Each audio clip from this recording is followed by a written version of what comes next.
Assalamualaikum. I am Maisur Raji Abid, and I'm going to discuss the topic which is all about the Mindanao-Sulu Crisis. So the Mindanao-Sulu Crisis refers to the ongoing conflicts and humanitarian situations in the southern Philippines, particularly in the regions of Mindanao and the Sulu archipelago. So these areas have been experienced by armed conflicts, displacements, and Islamist militancy.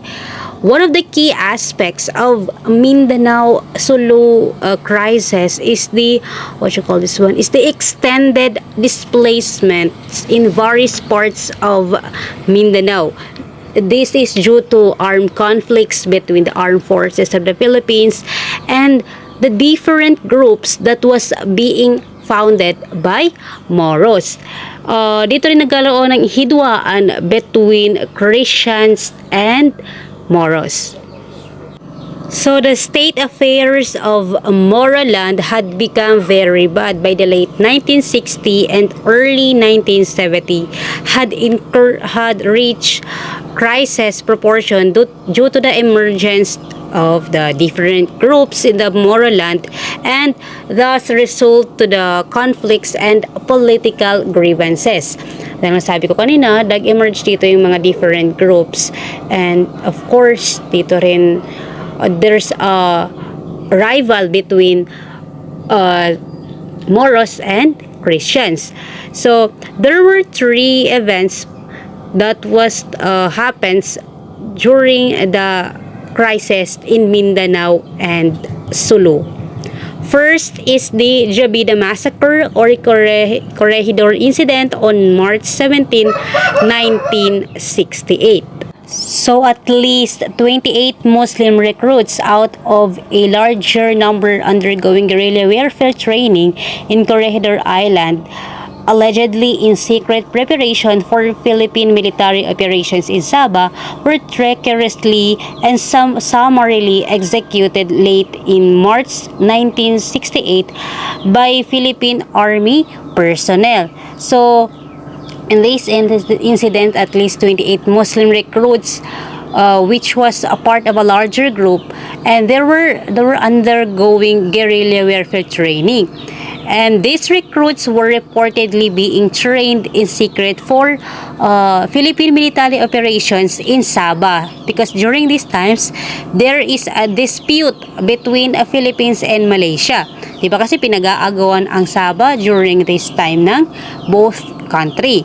Then the massacre happened when the Muslim recruits discovered the true intention of their training, which was allegedly for Philippine military operations in Sabah. So, these recruits were led to believe that they were being trained for a convert operation to reclaim Sabah.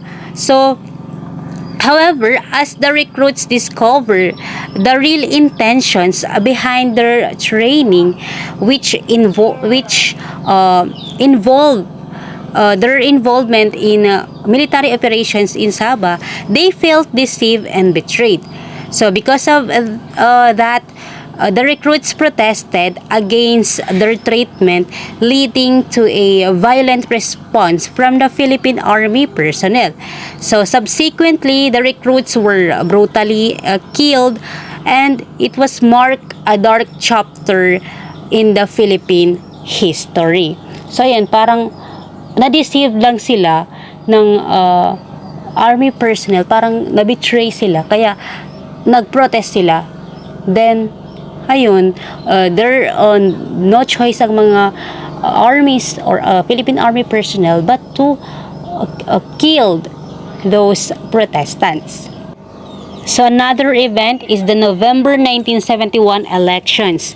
So there were significant because they formalized the shift of political power from Muslims to Christians in parts of Moroland.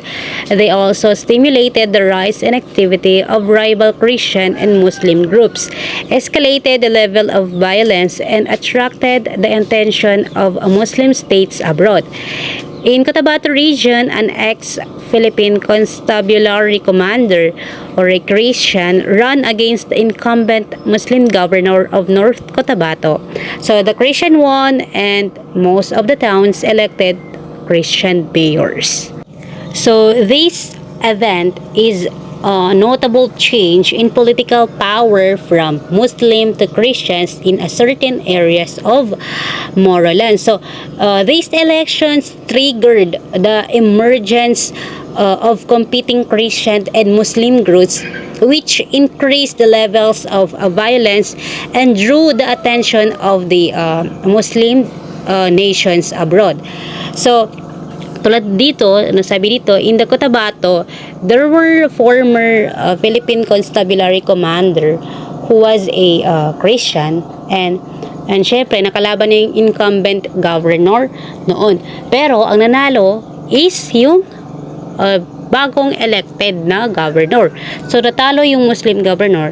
So and most of the places in Morolat is Christian ang na-elected.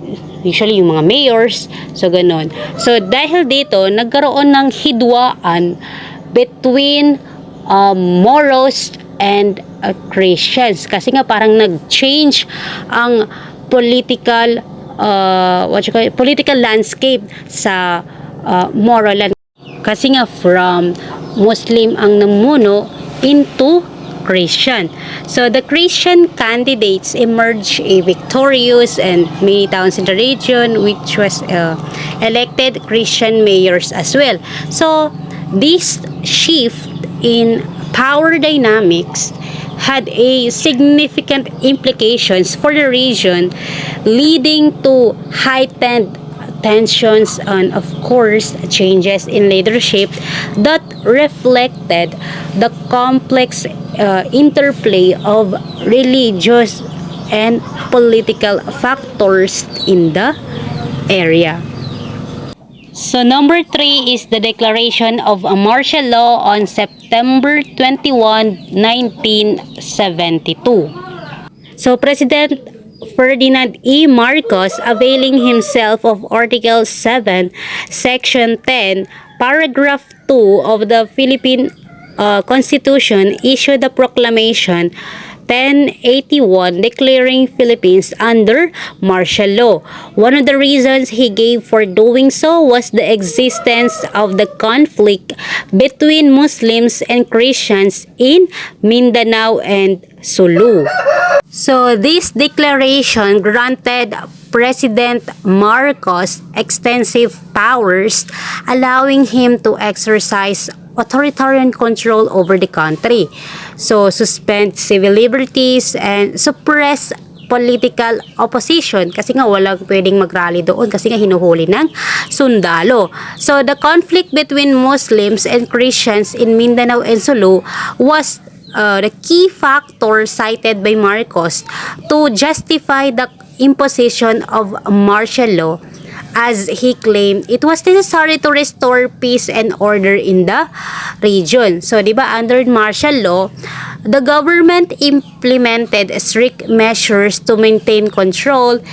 This includes curfews, media censorship, and of course the arrest of political dissidents. So this declaration of martial law had important implications for the country, leading to a period of authoritarian rule which marked by human rights abuses, political regression, and of course economic challenges. So the conflict between Muslims and Christians in Mindanao and Sulu serve just a backdrop or reasons kung bakit inimplement ni Marcos yung martial law, because it highlights the complex integration of religious, cultural, and political factors in the Mindanao. So, the declaration of the martial law reshaped the political landscape of the Philippines and had lasting effects on governance and of course the democracy of the Philippines. So let's proceed to the different groups that was being established because of the inhuman treatment of Moros during this time. Because many Moros were appalled and incensed at the inhuman treatment of them. So number one group is the MIM or the Muslim Mindanao Independence Movement.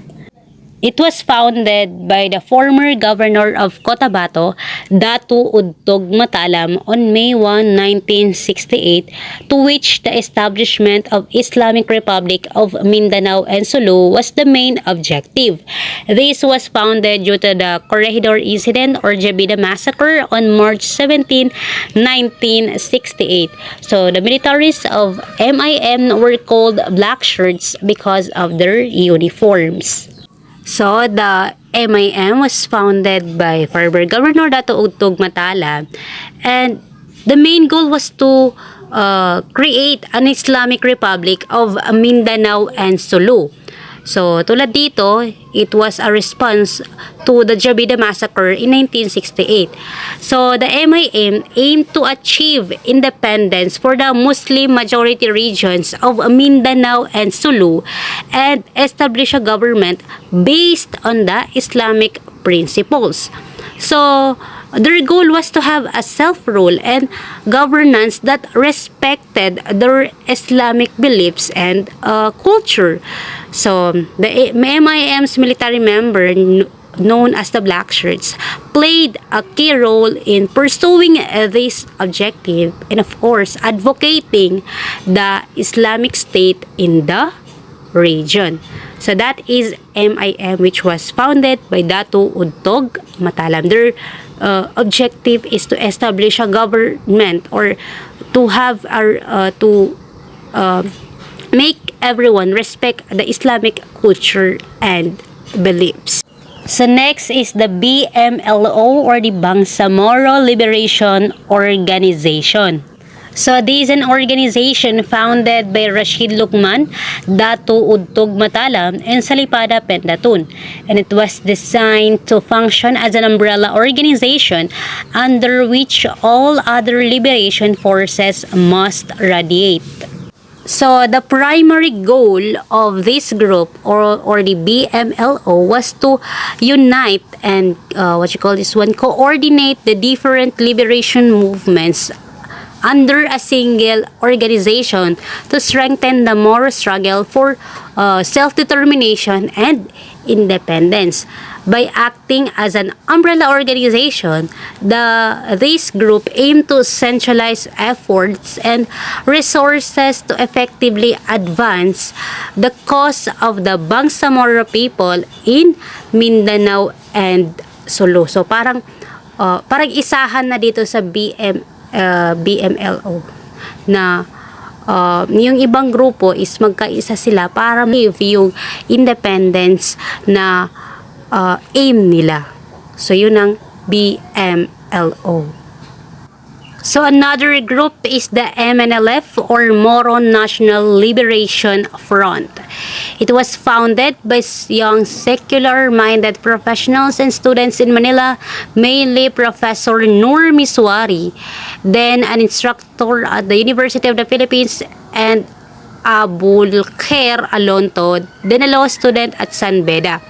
It was first a secret revolutionary movement while strengthening their forces until martial law was declared. It was considered the most strongest and disciplined Moro group. So the MNLF's main objective was to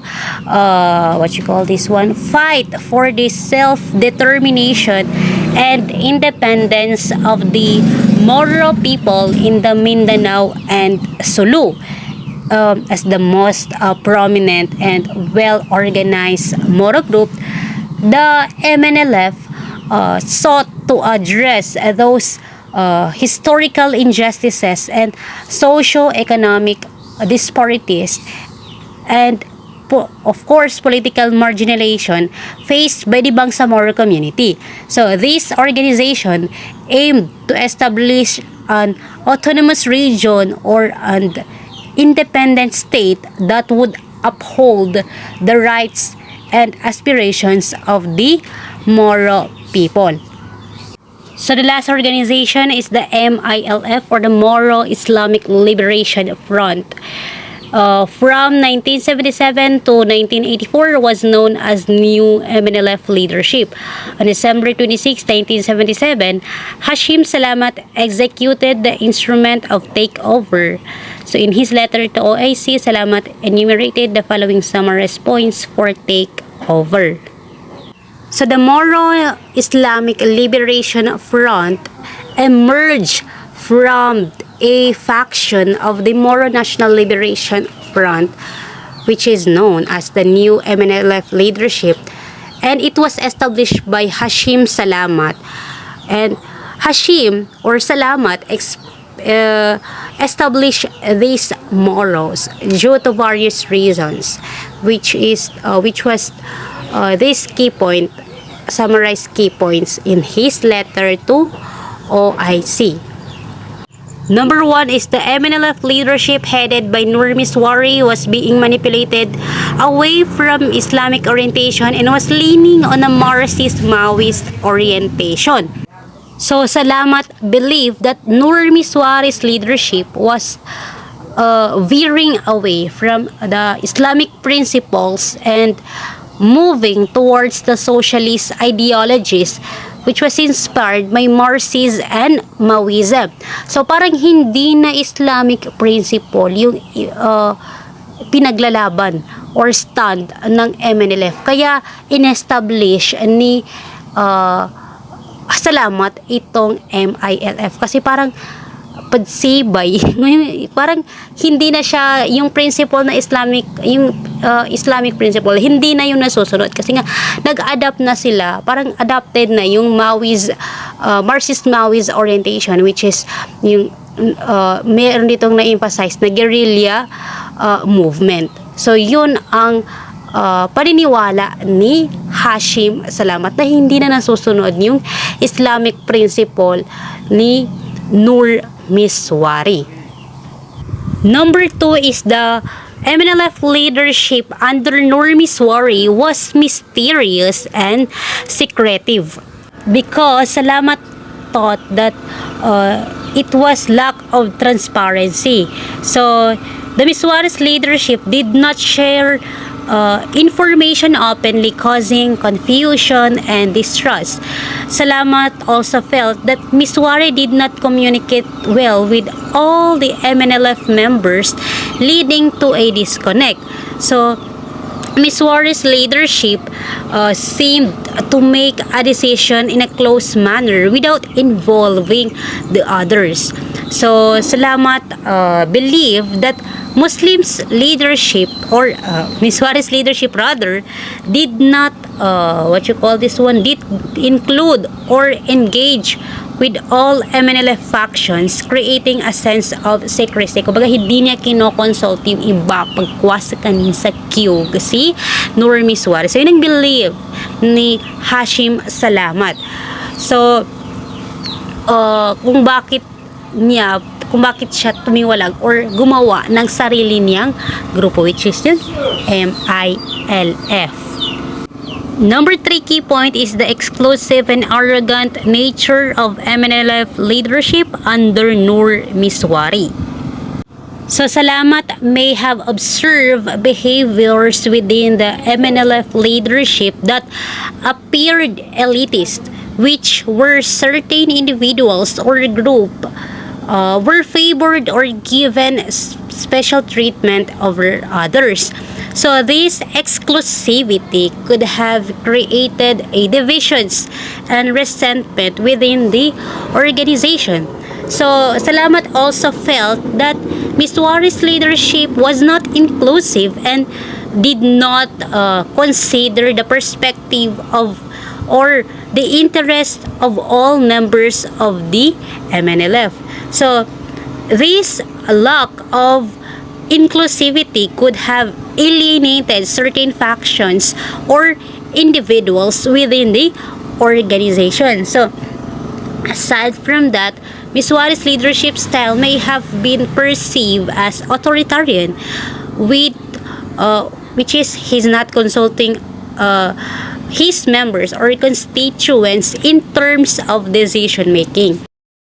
So in March 1984, the Central Committee of the new MNLF leadership, in a plenary session, officially declared itself a separate organization, Moro Islamic Liberation Front or MILF. The most notable about this organization is the need to emphasize the Islamic orientation of the Moro group as contrasted to the secularist nationalist line, the MNLF. So Islam thus becomes the official ideology of the group, which was founded by Hashim Salamat. So na-declare na siya as a new organization which was founded by Hashim Salamat. So the focus of this group was the Islamic beliefs, and of course it contrasts to the MNLF's nationalist approach. So the MILF emphasized the Islam as tulad dito as it is official ideology, highlighting its commitment to the Islamic principles in the struggle for the rights and independence of Moro people in Mindanao and Sulu. So I think that would be all for my report. Thank you so much.